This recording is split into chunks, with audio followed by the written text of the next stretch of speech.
Hi, second graders. It's Mrs. Fisher, and we are continuing on in our read aloud of Charlie and the Chocolate Factory. And today we are on chapter 6. And if you remember, in chapter 5, we just read that Mr. Willy Wonka has released a statement saying that he is opening up his factory to 5 lucky winners who find golden tickets in their chocolate bars. And these 5 winners will be allowed to come into his factory and see all of the awesome things that he has going on in there.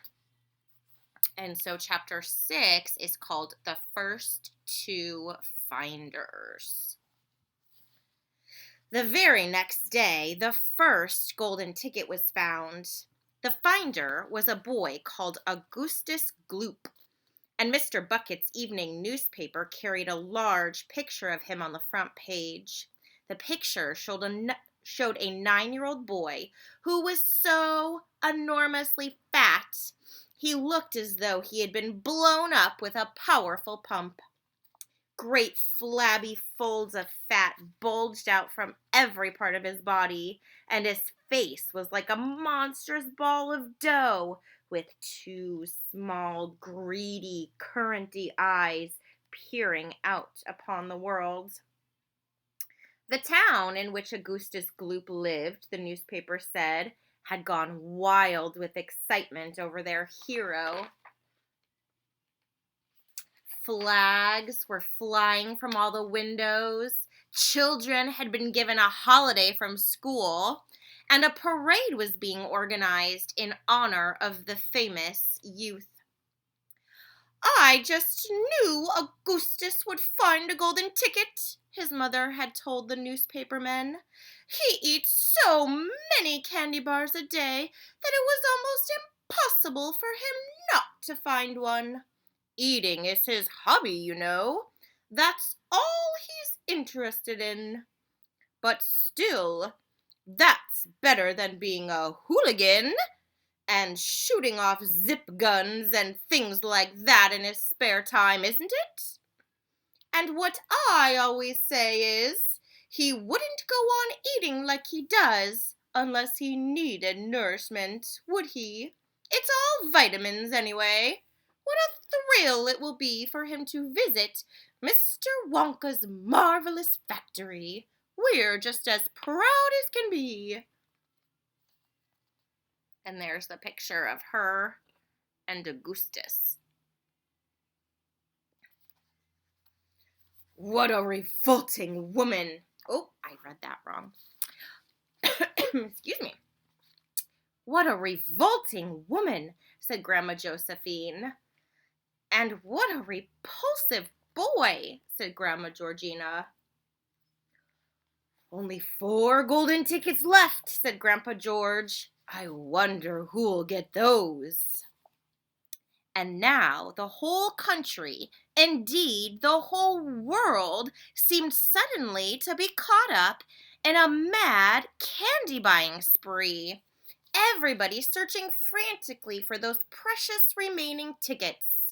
Fully grown women were seen going into sweet shops and buying 10 Wonka candy bars at a time, then tearing off the wrappers on the spot and peering eagerly underneath for a glint of golden paper.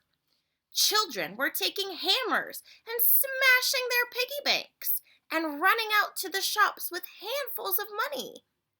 In one city, a famous gangster robbed a bank of $5,000 and spent the whole thing on candy bars that same afternoon.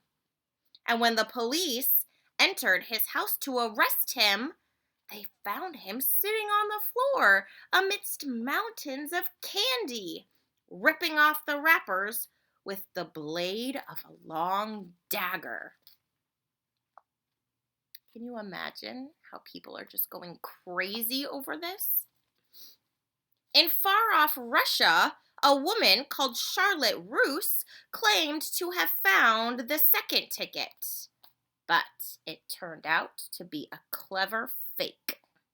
In England, The famous scientist, Professor Followbody, invented a machine which would tell you at once, without even opening the wrapper of a candy bar, whether or not there was a golden ticket hidden underneath it. The machine had a mechanical arm that shot out with tremendous force and grabbed hold of anything that had the slightest bit of gold inside it. And for a moment, it looked like the answer to everything.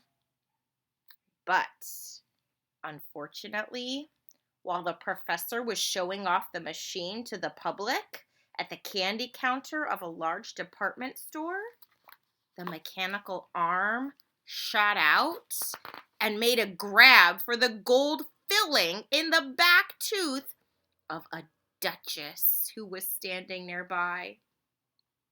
Can you imagine that? This arm reached out and grabbed the filling, like a cavity filling, in somebody's tooth. A duchess. There was an ugly scene, and the machine was smashed by the crowd. Suddenly, on the day before Charlie Bucket's birthday, the newspapers announced that the second golden ticket had been found. The lucky person was a small girl called Veruca Salt, who lived with her rich parents in a great city far away. Once again, Mr. Bucket's evening newspaper carried a big picture of the finder. She was sitting between her beaming father and mother in the living room of their house, waving the golden ticket above her head and grinning from ear to ear. Veruca's father, Mr. Salt, had eagerly explained to the newspapermen exactly how the ticket was found. "You see, fellers," he said, "as soon as my little girl told me that she simply had to have one of those golden tickets, I went out into town and started buying up all the Wonka candy bars I could lay my hands on.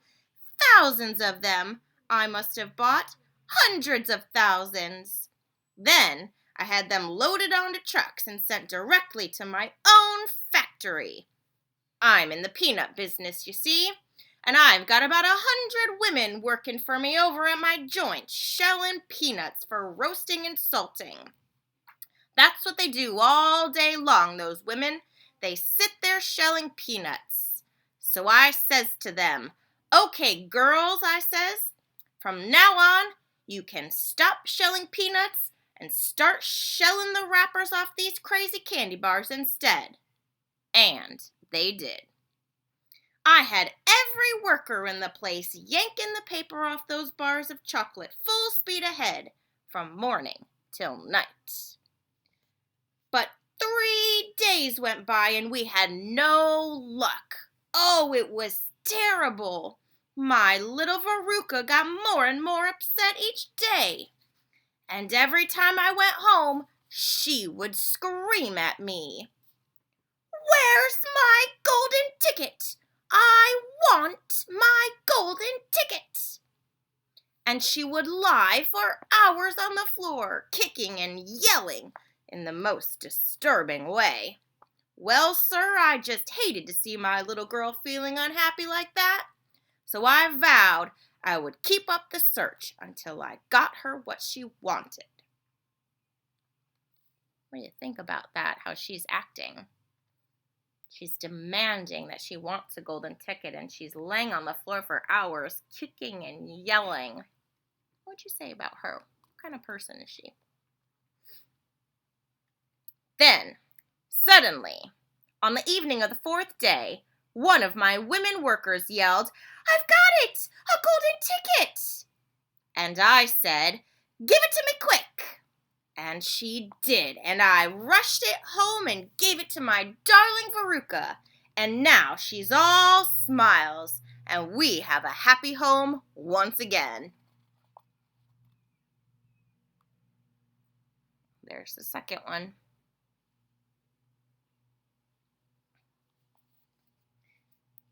"That's even worse than the fat boy," said Grandma Josephine.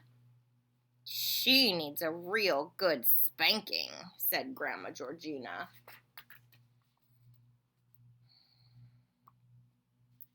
I don't think the girl's father played it quite fair, Grandpa. Do you? Charlie murmured. He spoils her, Grandpa Joe said, and no good can ever come from spoiling a child like that, Charlie. You mark my words. Come to bed, my darling, said Charlie's mother. Tomorrow's your birthday. Don't forget that. So I expect you'll be up early to open your presents. A Wonka candy bar! Cried Charlie. It is a Wonka candy bar, isn't it? Yes, my love, his mother said. Of course it is. Remember, he only gets 1 bar a year on his birthday, right? That's the only time he gets to eat chocolate. Oh, wouldn't it be wonderful if I found the 3rd golden ticket inside? Charlie said. Bring it in here when you can get it, Grandpa Joe said. Then we can all watch you taking off the wrapper. And that is the end of chapter 6. Tomorrow we'll read chapter 7, Charlie's birthday.